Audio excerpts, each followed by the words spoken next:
welcome back to the Citizen channel. Hope we're all staying safe and well. And part two of a special, yes, a tribute to Denis Law. Of course, this covers his time as a City player, obviously a legend over the road, but he had his moments with us as well.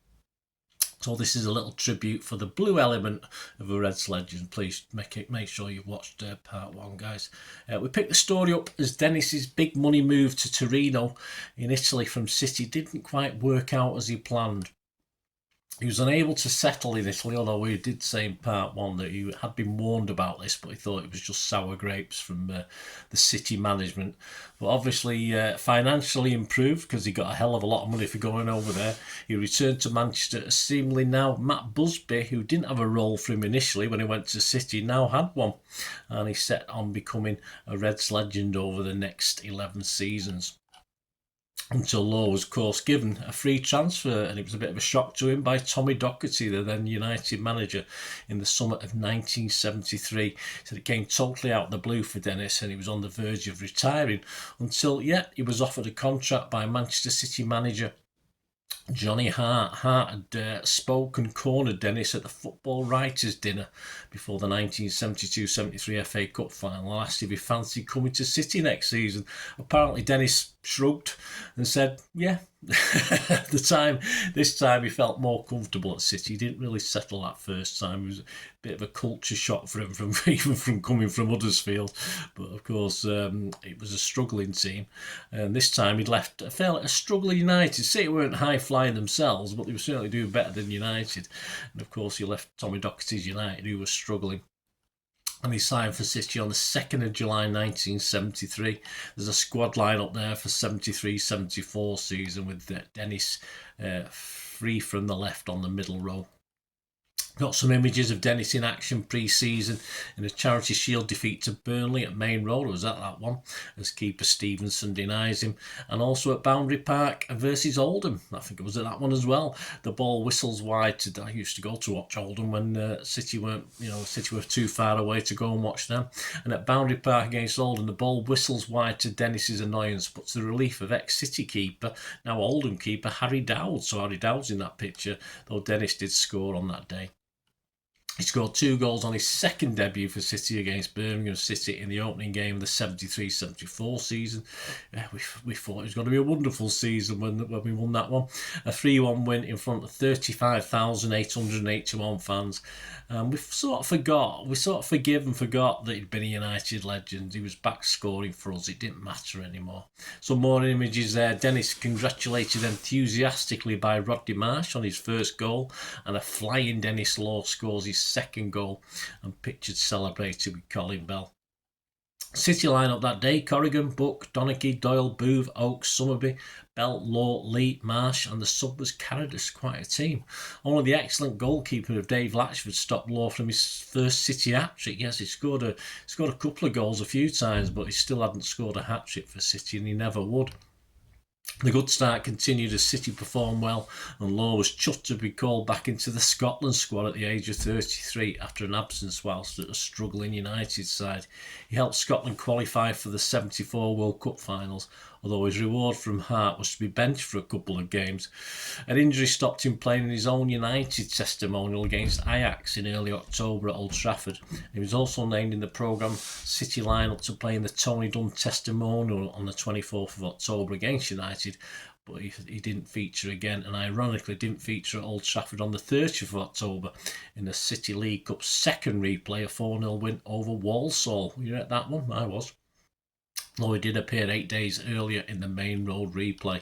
There's some images there of Denis being denied by the keeper Kearns on 3 occasions in that match, and looking on as his teammate and fellow Scott Donachie's shot is saved, with he and Franny just also in the frame. Sadly, ill health meant that Johnny Hart, who had a great relationship with Denis, was forced to stand down from being manager, and after a spell for Tony Booker's caretaker, in came Ron Saunders after an incredibly brief few more days of Johnny Hart at the helm. First team line-up with Ron Saunders sitting front and centre, and Denis on the front row far left. Up till then, Lord also scored in a 1-1 draw at Stoke. There's an image of Denis putting the ball past the Stoke keeper and also of him giving Stoke defender John Marsh a torrid time. A 2-1 win at Sheffield United. Injury had restricted his playing time though. An image of Denis at home with his family taken from the Manchester City versus York City League Cup programme on the 5th of December. Lovely picture. Picture of his house as well. An image of Denis in action in the iconic black and red at White Hart Lane in mid-December, a 2-0 City win. Though Denis being one of the senior pros, he got on okay with the new boss despite not appreciating his style of football. He thought it was too defensive for Denis.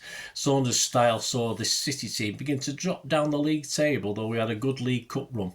Out of 11 games, though, Denis only made 4 appearances in the League Cup, including the final, scoring just 1 in the quarter-final 4-2 win over Coventry City. Yes, I think my trainers are still wet from that one now, and there's a great image there, and it just sort of really emphasised just how wet and muddy everything was, and even outside it never stopped raining all day. I don't think you can actually feel the sort of atmosphere, the soggy pitch, and as Denis scores the 4th in that pitch to take us through to the semi-finals. This was an afternoon game with the power strikes at the time, all the power cuts, etc. And I had a dentist appointment that afternoon, so I managed to get out of school to get down and watch that, as I said, but I've never been so wet, I don't think, in all my life. Denis found himself playing more reserve games than he wanted, which didn't help his international claims, of course, with the World Cup at the end of the season. During Ron Saunders' short tenure, Law added 4 more league goals, away in a 1-1 draw at Norwich to draw City level. He scored after 39 minutes. A 2-0 home win against Leicester in the 37th minute, putting City ahead after a Bell head down. He left the field injured on 72 minutes to rapturous applause, as you'd expect. A 1-1 draw at Birmingham, an equaliser after 62 minutes, and a very rare win at Southampton. We never won there, the Dell, and the second in the second half on 56 minutes, a nice lob over the keeper. Under Saunders' style, as we said, City's goals were literally drying up. We were struggling. No, we were guilty of missing lots of chances as well, if you look back at some of the match reports. At Wembley in the League Cup final, the underdogs Wolves pulled off a surprise 2-1 win. Well, Denis himself was happy to get at least a chance to play at Wembley again. Well, it was my first trip to Wembley. I'm glad he was happy. I certainly wasn't.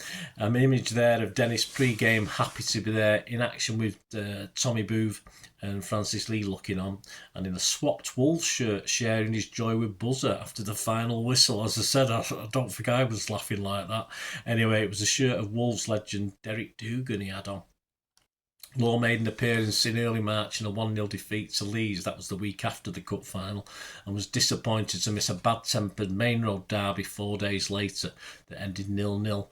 And his next appearance was in a 3-0 loss at Loftus Road on April the 9th. 2 days later, Ron Saunders was sacked and Tony Buck took over. Despite setbacks for Buck and City, by the last game of the season, City were safe. United not so much, as we made the trip to Old Trafford, and that was my first ever and unforgettable, mainly for bad reasons, trip to Old Trafford. In a game seemingly heading for 0-0, which is no good for them, they began to throw as much as they could at City, but Law found himself in the United box with a cross finding him. He instinctively backheeled it into the scoreboard end goal. He admitted feeling numb, and manager Buck subbed him straight away. He also admitted later back home that he wept. Yep, I shed a tear as well. I got out of that whole body intact, and we beat United at Old Trafford in my first Old Trafford derby. So I shed a tear of joy, I think. City finally finished 8 points above the relegated United in second last spot. His stats for that season in the league: he made 22 appearances, 2 as sub, scored 9 goals. In the FA Cup, he scored 2 goals in a 5-2 win at Oxford, which was our first ever trip to Oxford. In the third round, he opened the scoring with a header from a Marsh corner in the 8th minute and added a second on 78 to make it 4 for City. The League Cup, he played 4 games and scored 1 goal. His first team's appearances at least earned him a summer playing for Scotland in the World Cup, although that didn't work out too well, but I think they went undefeated, so that wasn't too bad. Law had a contract with City for the 74-75 season, but manager Tony Buck told him he would only be playing reserve team football if he stayed at the club, and he need not play in away games. This was seemingly out of kindness, just to save him having to take trips to away reserve games. But Denis felt that all he really needed now was a Zimmer frame. He wasn't impressed. He didn't want to end his career that way, so he retired from professional football in the summer of 1974, despite offers from abroad.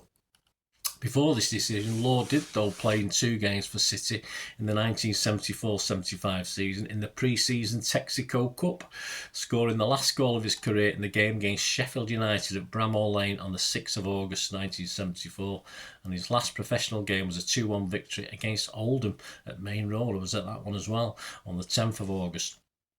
Though in a 2-1 win, he left the field injured, and we didn't really know then what was going to go on. He formally retired on the 26th of August 1974, and there's certainly no rift between him and the club, and was a regular visitor to Main Road and then the Etihad over the preceding years. Yes, Denis Law, he was a United legend, but certainly had his moments with us. Let us know any memories you've got, guys, of this legendary striker. That's what he was. I mean, Denis, you may have wept for your old club and fans at Old Trafford that day when you did the back heel, but I can assure you, you made many, many Blues very happy that day as well. Denis Law, 1940 to 2025. Rest in peace. Thanks for watching, guys. Let us know your memories. Leave your comments below, and if you want to contact me through my socials, or if you like what I try and do on the channel, guys, it's any support you can give me is always appreciated, and all I ever ask is just keep watching and listening. I hope you enjoyed the feature, and yeah, if you can support me through the subscription, if you can subscribe, guys, that'd be wonderful if you've not already done so. We do actually have memberships at the moment, just 99p a month, so you get access to all my City stuff, including all the history vlogs, dozens and dozens not been published yet that you get immediate access to, and every time I do a edit and do a vlog, you get immediate access to it as well. So you can have a copy of scripts as well if you want any hard copy of the sort of things I do on matches and teams and managers and players, etc, etc. So if you can join the membership, that'd be wonderful. We do fine. And yeah, if you want to support the channel just by watching the ads, that helps. You know, watch the ads, let them play through while you just have to check your phone or something, let it play out. And of course, if you follow any of the links, that always works as well. You know, you follow a link to one of the ads and you fancy something. I've done it myself. I've followed a link and actually purchased something from another organisation. But you know, it can happen. It can happen. Not all ads are stuff you're not interested in. And of course, if you can give us a like, guys, that would be absolutely fantastic. All likes are much appreciated. Anyway, thanks for watching. Until the next time, of course, I only ever ask one thing, don't I? Please, I ask you all to stay safe, especially you Blues. Until the next time, come on, City. Bye for now.